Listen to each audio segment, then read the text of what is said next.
Hi guys! So ayan, para hindi mabulok itong ating baby potatoes, gagawin ko na ng side dish ng anak ko. And then, ito yung pamamaraan ko na pagluluto ko ng side dish kasha. So ayan, konting toyo. Ayan.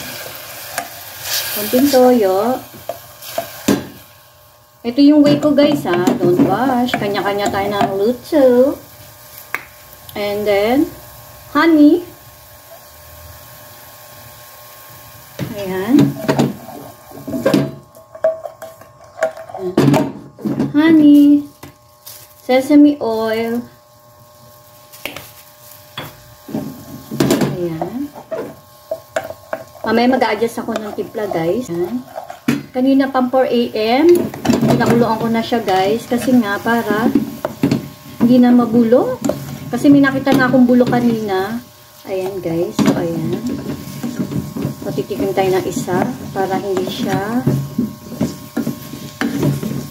gusto na anak ko to. And then, ipapartner ko dito. Naubusan ako ng pork steak.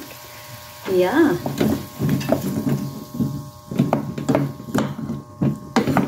Ayan. Kaso, wait. Konti pang honey. Ayan.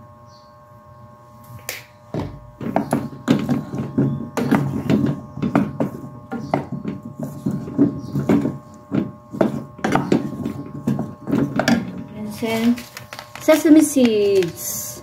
Itong t-shirt na to. Kita nyo naman kahit may allergy sa hipon, talagang hindi pinagdalan yung tempura roll. Nagustuhan kasi namin yung lasa. Habang ine-edit ko nga ito mga mare, parang nagugutom ulit ako at gusto nga namin bumalik ulit. Pero sigurado babalik kami dito at highly